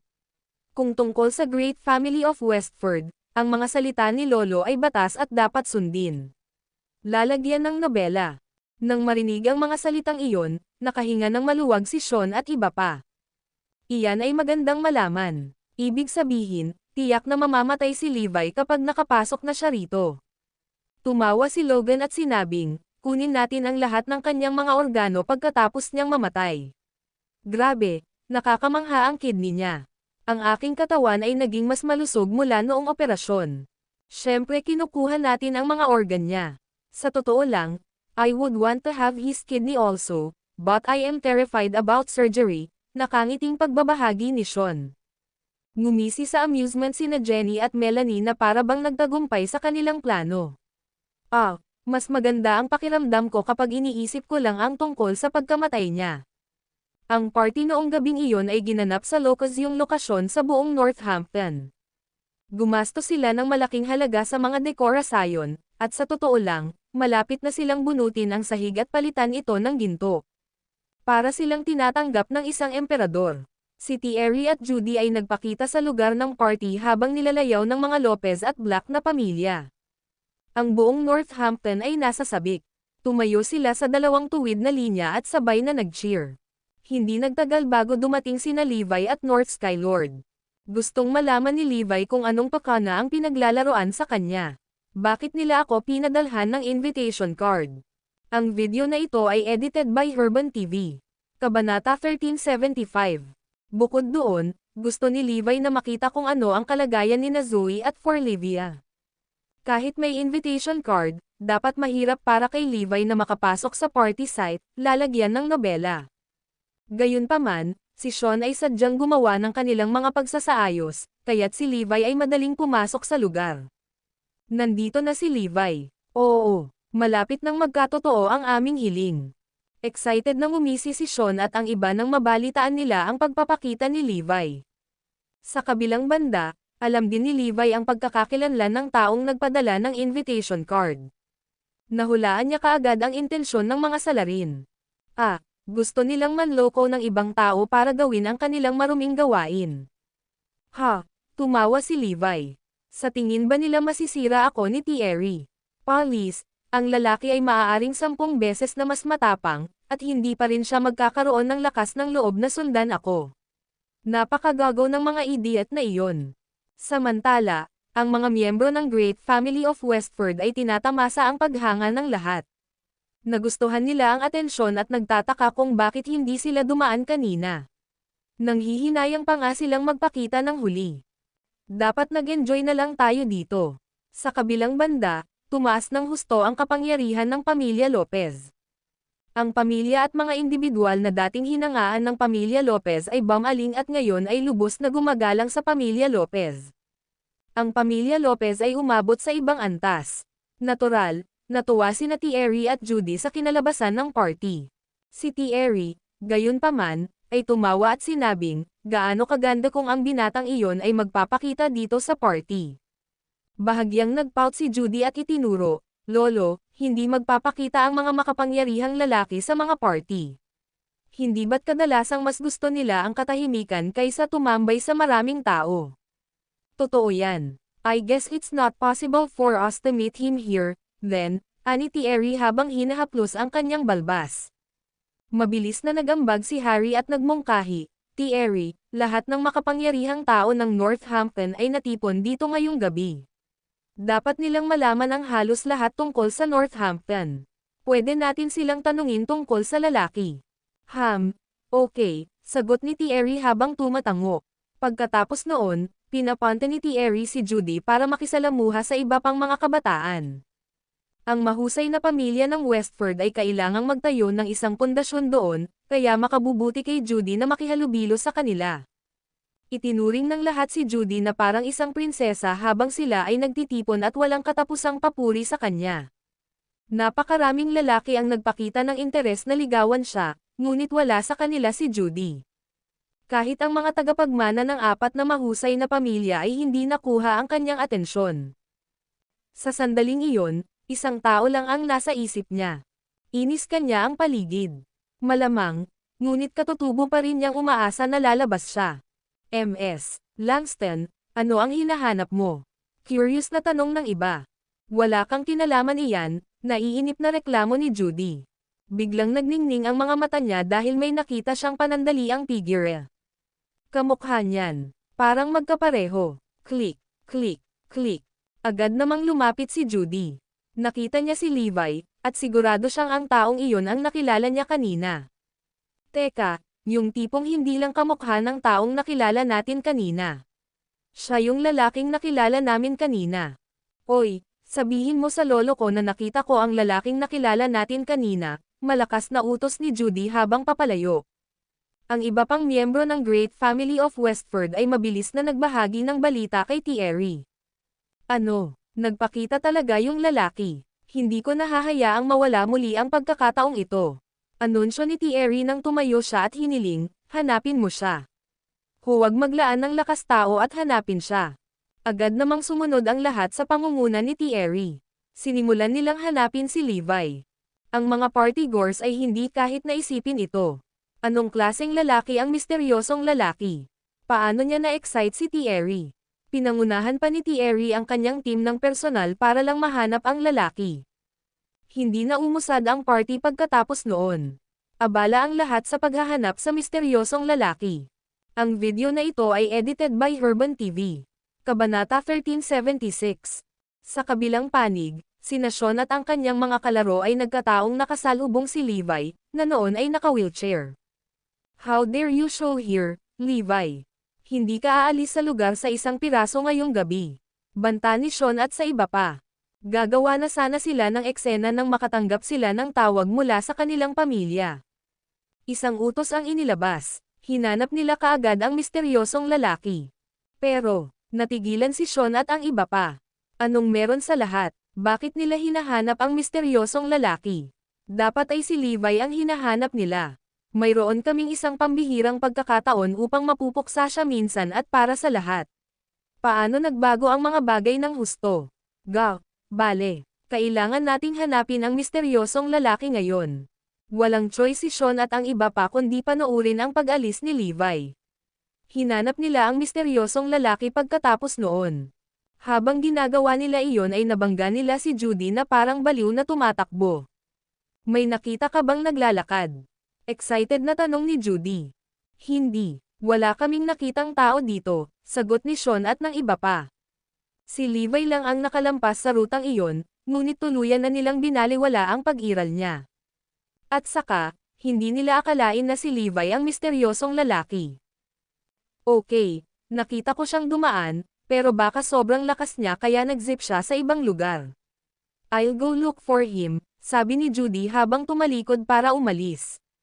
Tulungan ka naming mahanap siya, Ms. Langston. Mas mabuti pang hanapin natin siyang magkasama.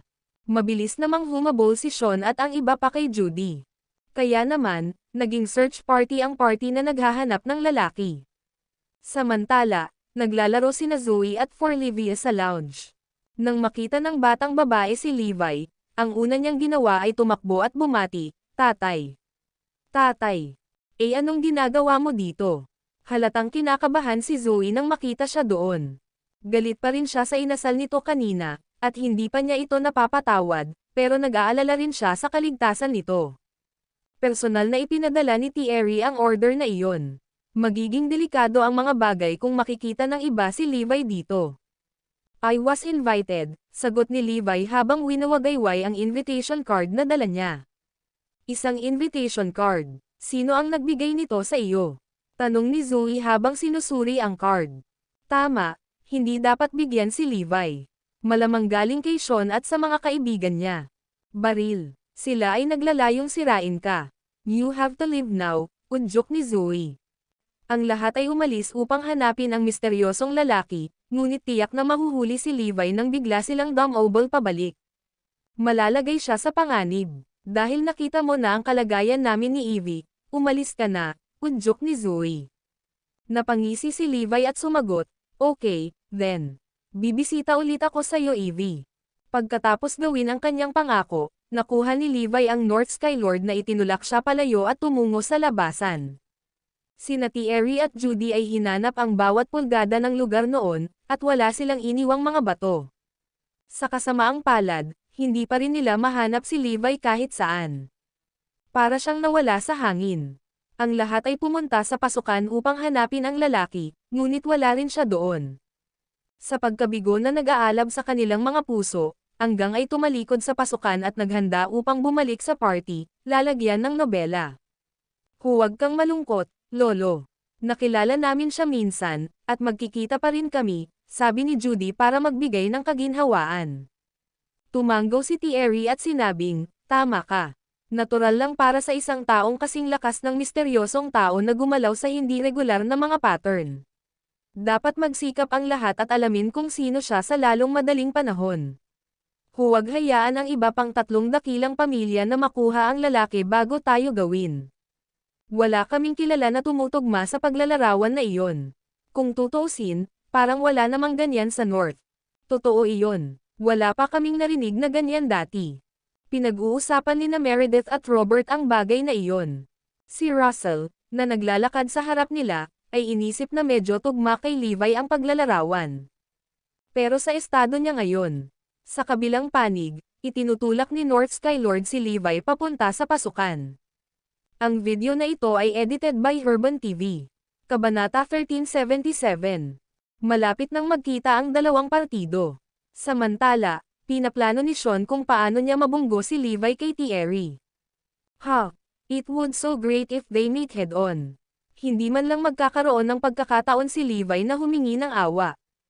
Teka, nasa lounge kaya siya? We searched everywhere except the lounge, mungkahi ng isang tao.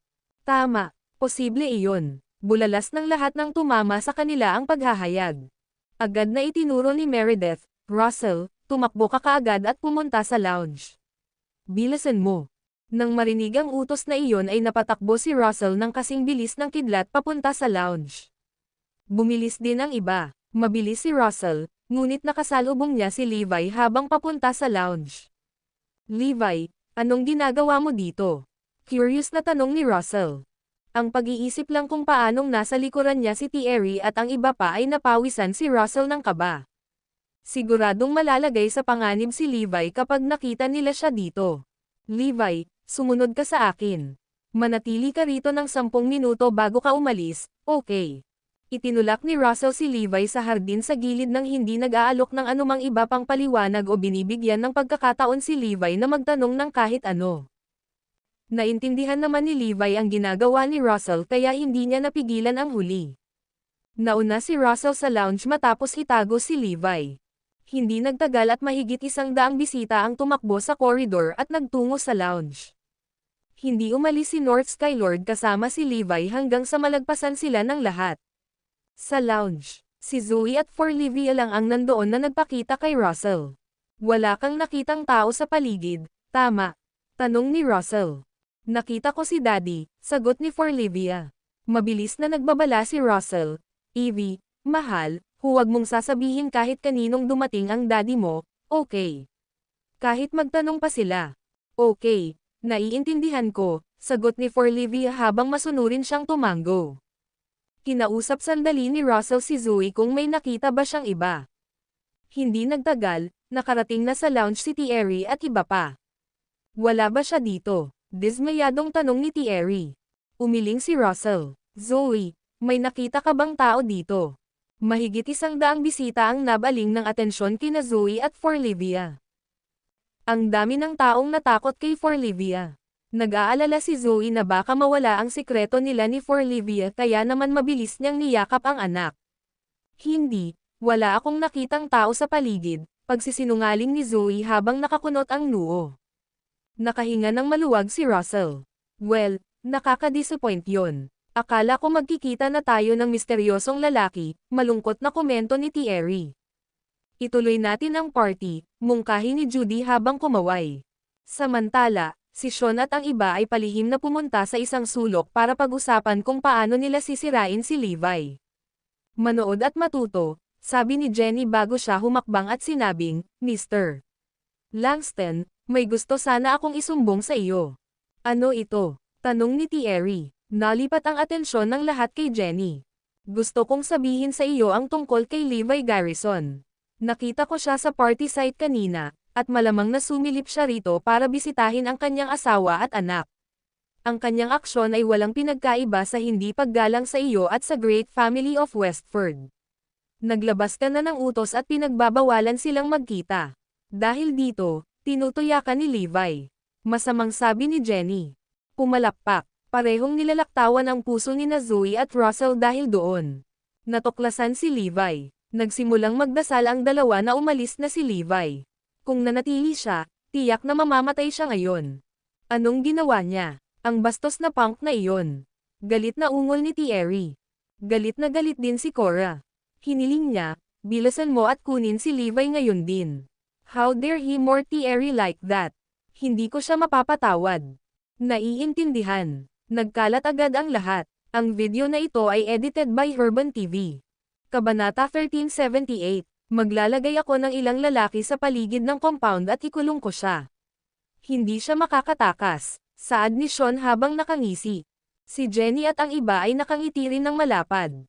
Ang natitira na lang ay maghintay at panoorin ang pagkamatay ni Levi. Nagpanik sina Zoe at Russell. The asterisk man it, things will be grave kung hindi pa nawala si Levi. Ang sumunod na nangyari ay ang mga miyembro ng Great Family of Westford na napunta sa club ng personal upang mahanap si Levi. Ang panunuya sa pinuno ng Great Family of Westford ay isang malaking kasalanan. Maaari siyang mamatay ng 100 beses, at hindi pa rin niya ito matutubos. Si Sean naman ay mabilis na hinarap ang mga guard para pigilan si Levi sa pag-alis. Gayunpaman, sinabi ng mga gwardya na hindi lang nila nakita si Levi. Mukhang wala na rin ang lalaki sa loob ng compound. Ha? Paano ito posible? Bakit biglang umalis si Levi? Hindi ito pwede. Hindi maintindihan ni Sean ang nangyayari. Bakit umalis si Levi nang walang dahilan? Ang iba ay natarante rin. Gayunpaman, nakahinga ng maluwag sina Zoe at Russell. Salamat sa langit na umalis na siya.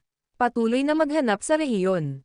Kung mahuli natin siya sa loob ng ilang milya mula sa lugar, mapapatunayan natin na mas maaga siyang dumaan. Dalhin mo agad siya sa akin pagkatapos mong mahuli, bili ni Cora. Ang mga mandirigma ng Great Family of Westford ay umalis kaagad at nagsagawa ng paghahanap ng husto. Sa kasamaang palad, wala silang mahanap kahit na matagal na nila ito. Sa kalaunan, isang team ang bumalik na may dalang balita, at lahat ay sumugod. Sa sandaling iyon, isang sasakyan ang nakakulong. Sino ang nasa loob? Ang lahat ay dapat na lumabas kaagad ng kotse. Itingal ng isang mandirigma ng Great Family of Westford. Maya-maya pa ay bumukas ang pinto at lumabas ang dalawang tao. May problema ba? Tanong ni North Skylord sa inis na tono. Iikaw si. Nang makita ng mga mandirigma ng Great Family of Westford ang nakakatakot ngunit pamilyar ang mukha ni Levi, agad silang natakot kaya't ang kanilang mga salita ay natigil sa kanilang lalamunan. Nangiting ang kanilang anit na parang sisabog ang kanilang ulo. Ilang lalaki ang kasama ni Thierry, kaya nakilala nila si Levi noon. Nakilala siya agad nila. Ito ay, nauutol na sabi ng leader ng grupo. Hindi man lang siya nakapagsalita. Pumalakpak, bumagsak at lumuhad ang mga lalaki pagkalapit nila. Hindi nila akalain na makikilala nila ang kakaibang talento na hinahanap ni Thierry. Shoot! Hinaranggan talaga namin ang daan niya at inihinto ang sasakyan niya.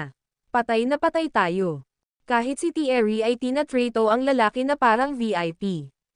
Gayunpaman, natapakan lang namin ang kanyang buntot. Kumunat ang noo ni Levi at nagreklamo, anong gusto mo? Nandito ka ba para pag nakawan ako o ano? Namutla ang mga lalaki sa takot. Hindi naman. Hindi tayo mangangahas. Nasa bingit na sila ng pagbuga ng dugo, lalagyan ng nobela. Hindi tayo magkakaroon ng lakas ng loob na gawin ito. Kung gayon, mag-F*** ka na. Malamig na tanong ni Levi. Sina Levi at North Skylord ay bumalik sa kotse. Wait lang. O gusto mo sana makita ang aming Panginoon, Ginoo, agad na sabi ng isa sa mga lalaki. Sa wakas ay nahanap na nila si Levi, kaya walang paraan na mabibitawan nila ang isang pagkakataong ganoon. Busy ako, kaya scrum lang ha. At saka, kung maglakas loob kang sumunod sa akin, papatayin kita. Malamig na babala ni Levi bago siya umalis kasama si North Skylord. Nakatayo doon ang mga miyembro ng Great Family of Westford. Hindi nila alam kung ano ang susunod na gagawin. Bakit nakatayo ka pa dito? Iulat ka agad ang bagay sa master. Lumapit ang mga lalaki at nagmadaling bumalik sa party site. Sa loob ng lounge, nasaan si Levi? Nahanap mo na ba siya? Tanong ni Cora. Hindi siya pinansin ng lahat. Pinuntahan nila si Thierry at nagulat, Guro, hindi na mahalaga si Levi Garrison dahil kakahanap lang namin ng misteryosong lalaki. Tama iyan. Mukhang tama si MS. Langston, at kanina pa siya nandito. Isang pangungusap lang ang kailangan. Ang lahat ay nabigla nang marinig ang iniulat. Nabalot ng patay na katahimikan ang buong lugar. Ilang sandali pa bago dumating si Thierry. Ano, nahanap mo siya? Bulyo ni Thierry sa tuwa. Lalong natuwa si Judy. Oo, sigurado kami na natagpuan namin siya. Nakita namin siya ng aming mga mata. Ang video na ito ay edited by Herban TV. Kabanata 1379. Sabay-sabay na tumango ang lahat. Hindi lang talaga nila makalimutan ang naranasan nila kanina. Agad na sumugod sina Thierry at Judy at nagtanong, nasaan siya? Dalhin mo kami sa kanya ngayon. Umalis na siya. Binalaan niya kami laban sa pagpunta sa kanya at sinabing papatayin niya kami kung gagawin namin iyon. Nakakatakot ang itsura ng mga lalaki, lalagyan ng nobela. Sa tingin ko ito ay naiintindihan. Nakadapa si Thierry na parang impos na lobo. Magandang balita pa rin ito, Lolo. At least, na-confirm na namin na nandito siya sa Northampton. Ibig sabihin malaki ang chance na mahanap natin siya. Sabi ni Judy. Pumalakpak si Thierry sa tuwa at sumang-ayon, tama ka. Okay then, you lot did a good job for locate him, kaya lahat kayo ay gagantimpalaan. Nakatingin si Thierry sa search party habang sinasabi niya ang huling pangungusap. Iyon ang nagpasaya sa lahat. Muntik na silang mamatay, pero nauwi sila sa kaunting tapang na ipinakita nila kanina. Wala nang nagmamalasakit kay Levi, at ikinatuwa ito ni Zoe. Wala siyang pakialam kung sino ang misteryosong lalaki, ang mahalaga lang sa kanya ay ang pagiging maayos ni Levi. Si Sean at ang iba pa, ay nagalit. Sa wakas ay nagkaroon sila ng pagkakataon na sirain si Levi, ngunit may nangyaring ganoon. Levi Garrison, napakaswerte mo. Hindi ako makapaniwala na nakatakas ka. Si Sean at ang iba ay parang hindi makapaniwala sa nangyari. Dahil doon, sa wakas ay natapos ang pangyayari, at si Thierry at ang iba pa ay nagsimulang manatili sa tirahan ni Lopez. Ang pamilya Lopez ay abala araw-araw. Dumating ang mga mahuhusay na lumitaw mula sa buong Herodia upang bisitahin. Si Levi, sa kabilang banda, ay nag-iimbestiga pa rin sa The Avengers. Ang mabuting balita ay ang Oakland City ay nagulat at nag-claim na sila ay tapos na sa paggawa ng mahiwagang gamot. Ipapamahagi nila ang gamot sa mga nag-ambag sa bansa. Ang mga importante at mahuhusay na tao tulad ni Benny Quinten ay higit na nakakaranas ng mahiwagang gamot. Ang kanilang patuloy na kalusugan at kagalingan ay makikinabang sa napakaraming tao, at iyan ay ginagawa silang itinuturing na asset ng Herodia. Ang mga sundalong tulad ni Levi, na kailangang maglakbay sa mga lugar ng digmaan at labanan ang kanilang mga kaaway, ay hindi rin nagagawa ng gamot na iyon. Sa isang paraan, ang pagbibigay sa kanila ng gamot ay katumbas ng paggamit ng pinakamahusay na bakal sa dulo ng espada. Iyan ay kung paano sila higit na makikinabang sa mahiwagang gamot. Kaya naman, walang nagreklamo ng ipahayag ni Herodia na gagantimpalaan nito ang gamot sa mga bayan ng bansa. Hindi rin sila nag-voice up nang malaman nilang kukuha rin ng gamot si Levi. Ang tao ay nagbigay ng kanyang dugo, pawis, at luha para sa bansa sa nakaraan, pagkatapos ng lahat. Ang hindi nila alam ay pinagpapawisan at duguan pa si Levi para sa bansa. Ginagawa lang niya ito mula sa likod ng mga eksena noong panahong iyon. Tama pa nga sigurong sabihin na siya ay may nakikitang ambag sa bansa. Kaya naman, walang mas karapat-dapat kaysa sa kanya na kumuha ng mahiwagang gamot. Ang anunsyo ay ginawa sa publiko, kaya ang lahat ay alam ito. Parehong mabilis na nalaman ng mga Lopez at Black na pamilya na kukuha si Levi ng mahiwagang gamot. Ayon sa network ko, hindi ka panipaniwala ang epekto ng gamot. Maaari pa nga nitong ibalik ang isang tao mula sa mga patay at pahabain ang kanilang buhay. Maaari silang mabuhay hanggang sa kanilang daan-daan. Oo, at narinig ko na noong nag-eeksperimento sila sa gamot, nagawa nilang buhayin ang 10 tao. Ginagantimpalaan ng gobyerno ang gamot sa mga bayan ng bansa para matiyak na mas mahaba ang buhay nila. Alam ko, may sabi-sabing malaki ang halaga ng gamot. Minsang ibinigay ng isang dayuhan ang kanyang pribadong isla para makuha ang gamot na iyon. Lalong nag-exaggerate si Sean at ang iba habang nagchichismisan. Halos itinuring nila ang gamot bilang isang banal na elixir. Totoo na ang gamot ay maaaring mapabilis ang paggaling ng isang tao at pahabain ang kanilang buhay, ngunit ang pagbabalik ng isang tao mula sa mga patay ay tiyak na hindi dapat gawin. Ito ay hindi posible para sa isang gamot na gawin iyon, ngunit lahat ay bumili na sa kasinungalingan. Umabot sa punto na maraming tao ang nagtatakang nakawin ang gamot na iyon. Si Levi ay may dala niyang gamot. Tanong ni Cora. Tama iyan. Nagantihan siya dahil nag-ambag siya sa bansa, sagot ng barkada. Sayang naman kung hayaan si Levi na itago ito. Bibigyan ko kayo ng assignment ngayon. Kumuha ka ng gamot para sa akin. Ibibigay ko ito kay Thierry, at tiyak na ikatutuwa niya iyon. Gagantimpalaan niya ang lahat para dito pagkatapos, sabi ni Cora. Ang mga mata ng lahat ay kumikinang sa tuwa nang marinig iyon. Ang video na ito ay edited by Herban TV. Kabanata 1380. Magiging maliwanag ang kanilang kinabukasan kung maibibigay nila kay Thierry ang gamot na iyon. Sa sandaling iyon, medyo magkasabay lang sila ni Thierry kay Cora. Wala talaga silang relasyon ng lalaki. Gayunpaman, kung bibigyan nila si Thierry ng gamot, bubuo sila ng isang aktwal na alyansa sa Great Family of Westford. Hindi nila kailangan ng ibang tao para tumulong. Ang mga Lopez at Black na pamilya ay magiging opisyal na bahagi ng Great Family of Westford. Nangangahulugan iyon na ang parehong pamilya ay uunlad hanggang sa susunod na siglo, o mas matagal pa. Pinangarap iyon nina Harry at Meredith sa buong buhay nila. Nais nilang gumawa ng tunay na pagbabago. Dapat nating pahalagahan ang pagkakataong ito. Sabi ng lahat habang nakakuyom ang mga kamao, lalagyan ng nobela. Nagkaroon na ng plano ang lahat. Ibibigay ko sa iyo ang aking salita na tiyak na makukuha ko ang aking mga kamay sa gamot na iyon, Cora. Walang kwenta kung painumin mo si Levi ng gamot na iyon. Hindi siya karapat-dapat dito. Sumang-ayon ang lahat. Mabuti, natutuwa akong marinig iyon. Naniniwala ako na lubos na magiging masaya si Thierry na magkaroon ng gamot na iyon, sabi ni Cora. Nais ng lahat na makuha ang kanilang mga kamay sa mahiwagang gamot nang malaman nila ang pagkakaroon nito. Totoo iyon lalo na para sa mga taong tulad ni Thierry, na may malaking kapangyarihan. Talagang hinanggad nila ito. Kakatanggap lang ni Levi ng regalo niya nang may sumulpat sa pintuan niya. Iyon ang unang pagkakataon na ganoon kagalang sa kanya ang mga partikular na bisitang iyon. Tinanong ng lahat si Levi kung kumusta siya at tila nag-aalala sa kanyang pisikal na kondisyon. Maging sina Meredith, Harry, at ang kanilang mga kasama ay nagkaroon ng matinding pagbabago sa ugali. Ang isang bagay na tulad nito ay hindi mangyayari sa nakaraan. Nandito ba ang lahat para dito? Panunuya ni Levi.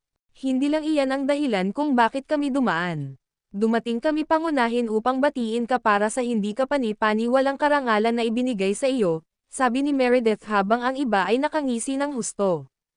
Salamat. So, Levi. Nasaan ang gamot na iyon? Pwede bang tingnan natin? Tanong ni Meredith pagkatapos niyang lumingon at tumingin sa iba. Umiling si Levi sa sobrang inis. Hulaan nila sa wakas ay nagpakita sila ng kanilang tunay na kulay, ha? Inasahan iyon ni Levi dahil alam niyang hindi siya bibisitahin ng mga taong iyon dahil sa kabaitan ng kanilang mga puso. Ang gamot ay selyado sa isang vacuum container at hindi nakikita, sagot ni Levi, tahasang tinatanggihan ang kahilingang iyon. Bahagyang nagbago ang ekspresyon ni Meredith, ngunit nakangiti ito habang nagtatanong, Levi, paano mo gagamitin ang gamot na iyon? I'm guessing hindi mo pa kinukuha, di ba? Inikat ni Levi ang mga mata sa kanya at itinuro, nagpakita ka kaagad pagkatapos kong matanggap ang regalo ko. Hindi ako nagkaroon ng pagkakataon na gamitin ito. Napakagandang balita iyan, Levi. Bigyan mo ako ng gamot. Babayaran kita kahit magkano ang gusto mo. Inalok ni Meredith at ng iba pa, nalalabas ng todo. Ubusin nila ang kanilang pamilya para sa gamot na iyon. Ang pagiging miyembro ng Great Family of Westford. Iyan ay higit pa sa pera. Tama iyan. Bigyan mo lang kami ng number. Kami ay tunay tungkol sa pagkakaroon nito. Udyok ni Harry at Robert. Matigas ang ulo nila sa pagkuha ng gamot na iyon. Sa sandaling iyon, lahat ay nakatingin kay Levi. Hindi ito ibinebenta, agad na tanggi ni Levi. Hindi ko ito ibebenta, at hindi mahalaga kung magkano ang inaalok nila. Natigilan ang lahat, gayunpaman, mabilis silang lumapit. Nagkamali kami. Hindi kailangan ni Levi ng pera. Sa kabila ng kanyang pisikal na estado, mayaman pa rin siya ng hindi mapaniwalaan dahil may kakampi si Enyo. Hinding-hindi siya mangangailangan ng pera sa ilalim ng mga ganitong kalagayan. Napalingon ang lahat sa isa't isa. Parang may naisip si Meredith. Ngumisi siya at nag-alok, kung ganoon, paano kung humingi ka ng iba? Gagawin namin lahat ng gusto mo. Tama iyan. Gagawin natin ang lahat para sa gamot na iyan, dagdag ni Harry habang kinukuskus ang mga kamay sa tuwa. Naging mabilis din ang paghinga ng lahat. Iyon ay totoo lalo na para sa mga nakababatang henerasyon. Mas sabik silang matawag na bahagi ng Great Family of Westford. Sa kasamaang palad, hindi sila pinansin ni Levi at hindi sumagot. Sa sandaling iyon, nag-voice up si Robert at nag-alok, paano ito, Levi? Kung ibibigay mo ang gamot, hahayaan mong magsama muli ang iyong pamilya.